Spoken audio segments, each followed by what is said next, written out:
Allez, on y va pour cette vidéo débriefing de ma séance de trading du mercredi 6 septembre 2023. Alors, deuxième jour de la semaine pour le marché des actions américaines. Petit point comme d'habitude avant de voir en détail ce que j'ai fait aujourd'hui sur le S&P 500. Donc, S&P 500 qui hier a fini en baisse et qui aujourd'hui a ouvert un gap baissier et a bien continué, enfin on le voit en daily, hein, sur cette matinée aux US parce que le marché des États-Unis ouvre à 9h30 heure de New York. Et donc on a une belle bougie baissière sur cette matinée. Après, est-ce que cet après-midi ça va un peu remonter, etc. Je sais pas trop. Je suis pas Madame Irma. Mais nous, ce qui nous intéresse en tant que day trader, c'est moi en l'occurrence, c'est ce qui se passe sur la matinée aux États-Unis et surtout ce qui se passe en minutes et là sur la première demi-heure. Donc voilà. Là, on a le marché américain en minutes, ouverture aujourd'hui ici. Et vous voyez que là, sur la première demi-heure, donc voilà, de 9h30 à 10h aux States, heure de New York, eh ben, on a rangé. On a fait ce qu'on appelle en analyse technique un bear flag, donc avec voilà, une partie du triangle ici, une partie du triangle ici. Bah, bear flag, on le sait a posteriori, hein, mais au départ, on sait qu'il fait un flag, mais on ne sait pas où est-ce qu'il part, quoi. Donc voilà, pour ça que j'ai quasiment rien fait la première demi-heure. J'ai même rien fait la première demi-heure. Et j'ai attendu une confirmation de retenir à l'esprit ici cette belle cassure violente à la baisse. Et c'est sur cette bougie-là que notamment je vais faire mon trade sur Tesla. Et donc on attaque tout de suite ma séance. J'avais quelques actions hein, en début de séance qui pouvaient paraître intéressantes. J'avais Roku sur qui était puissante aujourd'hui, sur un gap and go haussier du coup, couvrait avec plus de 10% de hausse. Mais j'ai pas eu de configuration intéressante. J'avais quelques petites configurations éventuellement sur les deux graphiques de bas que vous voyez pas en entier, parce que c'est pas là que ça va se passer, mais sur AMC et ENB. Et finalement, je les ai pas prises parce que sur cette première demi-heure, ben voilà, j'attendais de voir où le marché voulait réellement aller et j'attendais une confirmation de tendance dans un sens ou dans l'autre, mais qui me donne des clés. Et voilà, donc j'avais Roku. Si la tendance partait plutôt à la hausse et qu'on aurait eu un gap and fail quelque part, c'est-à-dire un gap baissier mais une tendance haussière, en tout cas sur cette matinée aux US, et notamment Tesla qui m'intéressait, qui aujourd'hui était faible. Alors vraiment, Tesla en ce moment souffle le chaud et le froid pour ceux qui ont suivi un peu mes vidéos, c'est-à-dire qu'on a, comme hier, une action qui était puissante, qui était bien haussière, il y avait des acheteurs dessus, et là, une action il y avait surtout des vendeurs. Donc hop, Tesla, vous voyez, qui est sur le graphique, donc en haut à droite, et qui va véritablement m'intéresser parce que voilà, je vais avoir le déclic. C'est une action qui a beaucoup baissé. C'est pour ça que d'ailleurs, je vais me positionner avec seulement 100 titres, si je me rappelle bien. Elle a quand même beaucoup baissé, donc j'aime pas trop me positionner quand c'est pas mal descendu, mais en fait, c'est le marché hein, clairement qui va me donner l'indication. Et donc, position ici, véritablement, au moment où je vois la grosse bougie baissière sur le marché, sur l'indice du S&P 500 que je vous ai montré en début de vidéo. Et du coup, voilà, donc je short 100 titres aux alentours des 249 dollars. Je me fais exécuter à 248,88 exactement. Au-dessus des 250 dollars, c'est mon stop, voire même si je vais être un peu large et pas me faire stopper trop rapidement pour ensuite voir l'action partir dans le bon sens. Au-dessus des 250 dollars 50, c'est un bon stop, je pense. Donc du coup, ça me fait à peu près 100, ouais, 160, 170 dollars de risque. Et pour aller chercher les 200, ouais, les 247 dollars, pour aller chercher à peu près 200 dollars de gain.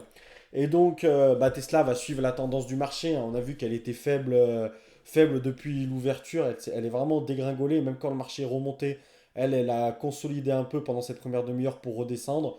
Donc voilà, trade qui se passe bien assez rapidement. Et du coup, voilà, je prends mes 200 dollars de gain sur Tesla.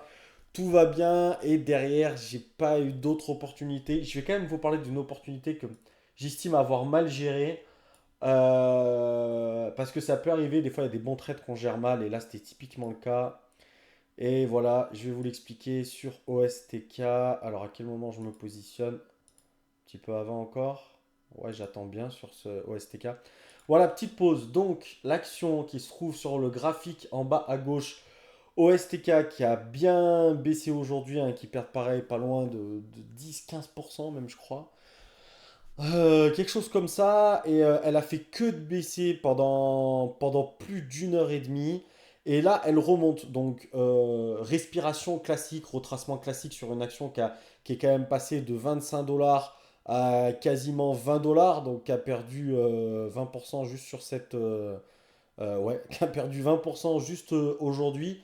Donc voilà, une action bien baissière qui remonte et c'est normal. Et souvent, quand elle remonte comme ça, faut attendre un bon niveau. Et les 22,50 $, c'était un bon niveau. Il y a évidemment, elle va retourner vers les 20 dollars. Mais je ne sais pas ce que j'ai fait. Je me suis positionné à un très bon niveau sur STK. J'ai bien attendu même qu'elle casse les 22,50 $, qui était un signe pour moi intéressant. Et je me suis positionné, vous le verrez, où j'ai shorté 200 titres avec un stop dans un premier temps au-dessus des 23,50 $ pour aller chercher au moins les 22,50 $. Donc vraiment du 1 pour 1, du 200 dollars de gain pour 200 dollars de risque. Et ben j'ai tergiversé. En fait, comme elle a mis plus de temps que ce que je pensais à redescendre, vous verrez qu'elle a pas mal oscillé entre les 22 dollars et les 23 dollars. Finalement, j'y ai pas cru. Et comme j'avais fait un premier trade de 200 dollars, je m'étais dit, ouais, elle va pas risquer. Au final, je trouve qu'elle perd un peu en.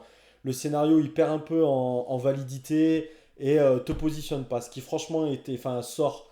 Et du coup, je suis sorti avec un gain bidon de 17 dollars, tout simplement parce que. Ouais, bah, je pense que je me suis fissuré, quoi. Franchement, je trouve ça dommage parce que, au pire des cas, après, on a un stock qui est plutôt évident, qui est au niveau des 23 dollars. Donc, je trouve que voilà, je perdais pas tant que ça. Finalement, je perdais que 100 dollars pour un risque potentiel de 200. Donc, je passais sur un super risque-reward. Et, euh, et voilà, une leçon aujourd'hui qui est importante, et pourtant on le sait, et c'est la difficulté du trading, c'est que même en le sachant, et ben, parfois on se fissure, parfois on est faible, et on n'applique pas ce qu'on sait, c'est-à-dire que chaque trade est indépendant. Et je le dis souvent, c'est une suite arithmétique. Le trading, c'est des statistiques. Et j'aurais dû manager ce trade sans prendre en compte le précédent, même si le trade était gagnant. Et c'est pareil quand le trade est perdant d'ailleurs. Et paradoxalement, je pense que si le trade avait été perdant, j'aurais probablement tenu plus longtemps. Donc c'est ça qui a pas été. C'est là où je suis pas fier de moi aujourd'hui, où j'estime par rapport à ça que j'ai pas fait une session incroyable parce que j'aurais dû tenir. Et parce que l'action, voilà, va faire évidemment ce que j'avais imaginé, très lentement, mais elle va le faire quand même. Et en soi, on n'est pas pressé, hein. J'étais pas pressé, voilà, elle va attendre les 21 dollars 50 gentiment. Après, elle va aller plus bas. Je serais sorti au 21 dollars 50, c'est pas le souci. Mais il y avait 200 dollars à prendre et à la place de ça, je prends 17 dollars. Donc voilà, faut encore et toujours travailler son mental en trading, et je finirai là-dessus sur cette vidéo. C'est vraiment le plus important parce que c'est lui qui peut faire qu'on peut dévier de son plan de trading, et c'est lui qui peut faire qu'on peut passer à côté de son trade. Et là, typiquement, je suis passé à côté de mon trade. Voilà, vu que j'avais déjà pris 200 dollars sur Tesla, bah, je me suis dit non, ouais, prends pas de risques. Et quand tu as peur de perdre, tu fais de la merde. Et comme j'avais peur de perdre sur ce trade, j'ai fait de la merde. Donc voilà.